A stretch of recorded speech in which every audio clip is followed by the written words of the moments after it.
Hi everyone, আজকে আমি রান্না করছি গরুর মাংস। এটা শুধু চাউলের রুটি দিয়ে খাওয়ার জন্য।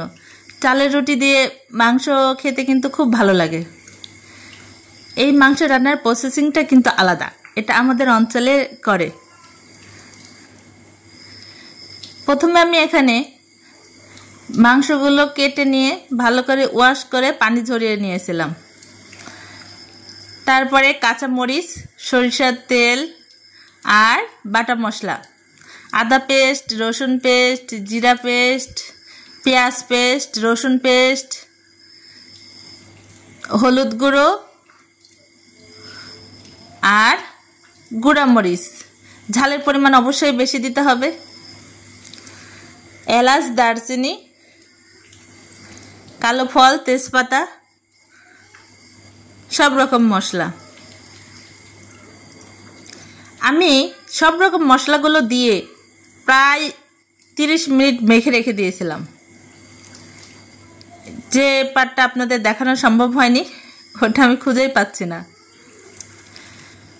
সবগুলো মশলা দিয়ে প্রায় 20 মিনিটের মতো ঢেকে রেখে দিয়েছিলাম।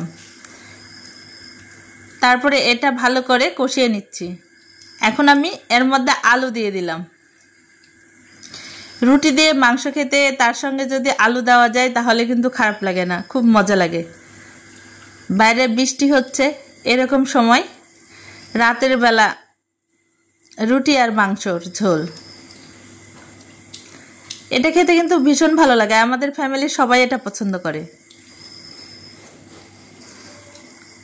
এবং এই রান্নাটা কিন্তু এরকমভাবে মাখিয়ে রান্না করি আমরা, সম্পূর্ণই বাটা মশলা দিয়ে।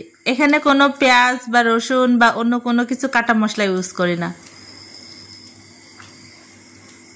আলু দিয়ে আবারও 10 মিনিট কষিয়ে নিলাম। কষানো কমপ্লিট। এখন আমি পানি দিয়ে দিচ্ছি। পানির পরিমাণটা একটু বেশি দিতে হবে, কারণ মাংসগুলো খুব ভালো করে সিদ্ধ করব। রুটি দিয়ে খাওয়া, রুটি দিয়ে খেতে হবে, এর জন্য মাংসগুলো ভালো সিদ্ধ করব আর একটু হালকা ভোনা ভোনা। এই দেখুন, আমি প্রায় লাস্ট ফিনিশিংয়ে চলে এসেছি। এখানে আমি জিরা ভাজার গুঁড়া অ্যাড করে দিলাম। জিরা ভাজার গুঁড়া দিলে কিন্তু খেতে আরও বেশি ভালো লাগে।